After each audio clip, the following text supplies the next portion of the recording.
Welcome back to The Explainer. Today, we're strapping on our shoes, stepping out the front door, and hitting the pavement to look at the fascinating and honestly sometimes baffling psychology of the everyday runner. If you've ever spent entirely too much money on running shoes or found yourself waking up at some ungodly hour just to log a few miles in the freezing rain, well, this one is absolutely for you. We're breaking down a really great review of Ray Charbonneau's incredibly relatable book, Chasing the Runner's High. And look, this isn't your standard dry fitness manual, okay? It's a deep dive into the psyche, the obsessions, and the sheer irrationality that keeps millions of people running day after day. Let's get right to it. Okay, let's dive into this with a warning straight from Charbonneau. If you are considering running, let me warn you, suffering is not optional. I absolutely love this because it establishes right out of the gate that the source material takes a very grounded, honest, and slightly darkly comedic look at the sport. We aren't sugarcoating the blistered toes, the lost toenails, or those agonizing final miles here. Charbonneau tells it exactly like it is. It's a candid confession from a self-proclaimed running addict. Section 1. The middle of the pack. So this explainer isn't about those seemingly superhuman, unreachable Olympic champions. We aren't breaking down the scientific breakthroughs of world record pace today. Instead, we're looking at the highly relatable reality of regular, everyday runners. Now, what's really fascinating here is the stark contrast between the top tier of the sport and, well, the rest of us. Legendary elites like Eliud Kipchoge, Frank Shorter, and Steve Prefontaine. Their physical achievements are undeniably remarkable, but let's be honest, they're completely unreachable for us. Most readers just can't relate to their version of running. Our reality is much grittier, much more human. It's obsessing over the latest gear, engaging in endless debates about which shoes to buy, tweaking our GPS gadgets, and having those intense back-and-forth internal negotiations with ourselves just to get off the couch for a difficult Tuesday night workout. That is the true insider's experience of the running community. And speaking of that everyday experience, listen to this quote. The most common way runners increase their chance of success is by growing old. Age group awards were created just for this purpose. You kind of have to laugh at that, right? It perfectly validates that relentless quest the amateur runner has for validation in race results. If you can't be the fastest overall runner on the course, hey, no problem. Just wait a few decades, outlast the competition, and totally dominate your age bracket. It's a funny, self-deprecating truth about amateur racing that really captures the genuine affection the author has for the quirky people who practice this sport. Section 2.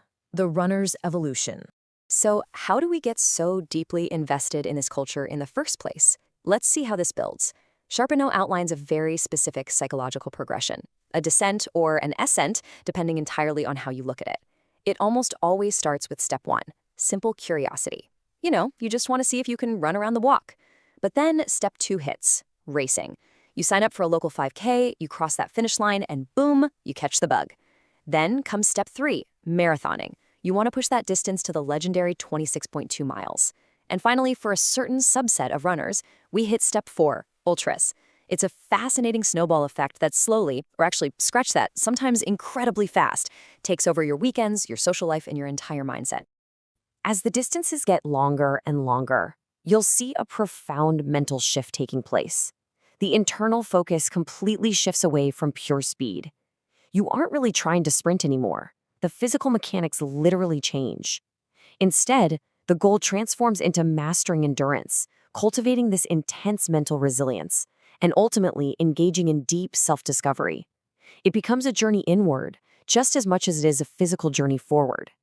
You learn to handle the massive satisfaction of a great run and the sheer brutal frustration of a terrible one. Section 3. The ultra-running obsession.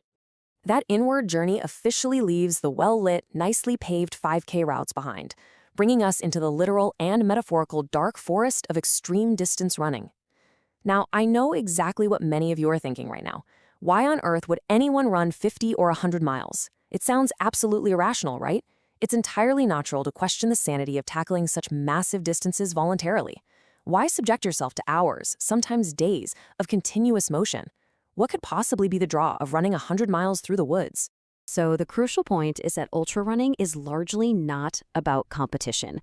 For the vast majority of participants, you aren't out there trying to beat the runner next to you. Rather, it is about aggressively testing your own personal limits to see where they actually lie.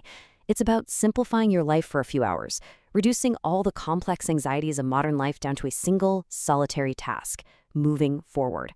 And perhaps most importantly, it's about discovering exactly what remains of your character when every single modern comfort disappears. It strips you down to your core. Section 4, Addiction and Reality. Now, stripping yourself down to your core can reveal things you weren't quite prepared for. We need to drop the romanticized view of running for a moment. It's not all shiny medals, beautiful sunrises, and glorious runner's highs. We have to look at the darker, irrational sides of the sport that Charbonneau so bravely brings to light. Reflecting on one of his massive races, he writes, "Finishing the Vermont 100 was a peak experience. The race left me feeling more successful and confident than ever before. I had to abuse my body to get that feeling, but that's what addicts do." This vividly illustrates the exact turning point where a healthy, everyday hobby can spiral into self-inflicted abuse and sheer, unadulterated obsession. The reality laid out in the text is that running has a very real dark side. The book acknowledges that this relentless drive can lead to severe burnout, crippling self-doubt, and persistent, nagging injuries. Beyond just the physical toll, the author very honestly shares his own personal struggles with deeper addictions, both to the high of running and to drinking. The source emphasizes that there's a heavy, unavoidable price to pay for cross-addictions when they're left unaddressed. If they aren't dealt with promptly and purposefully, the very thing you use to escape your problems can literally become the problem itself. And speaking of managing the physical and mental pain of running, I need to point out a very crucial detail highlighted in the source review. The text notes that the author constantly uses ibuprofen to manage his running pain. Now, the reviewer makes a point to strongly disagree with this practice, noting it's completely at odds with much of the current literature on a runner's health. I want to be exceptionally clear here. Neither the author of the book, the reviewer, nor this explainer offers medical advice. Taking heavy doses of painkillers to push through a run is highly contested. Always, always do your own thorough research and consult a medical professional before using any substance to try and improve your physical performance. Section 5, Identity over Fitness. With that important disclaimer out of the way, this is where we bring everything together and move beyond the simple physical act of running to what it actually represents in the human mind. And this brilliantly illustrates the core message of the entire breakdown. We often initially measure our progress in the sport through physical metrics, right? Your cadence, your VO2 max score, your technical training plans. But the true weight of the sport isn't found on a stopwatch. It's found in the psychological reality. It's found in our daily habits, our ironclad routines, our emotional attachments, and ultimately our personal identity. Running eventually stops being just a physical activity you do to burn calories and firmly roots itself as a foundational pillar of how you define yourself to the world. Which leaves us with this final provocative question. Whether you're a casual jogger aiming for your very first 5K or a hardened ultramarathoner preparing for your next 100 miles, ask yourself, is your running just a fitness goal, or has it become who you are? I encourage you to think deeply about that, ponder your own daily habits, and explore the fascinating psychology driving your own routines. Thank you so much for joining me for this explainer. Keep asking questions, keep pushing your limits, and I will catch you next time.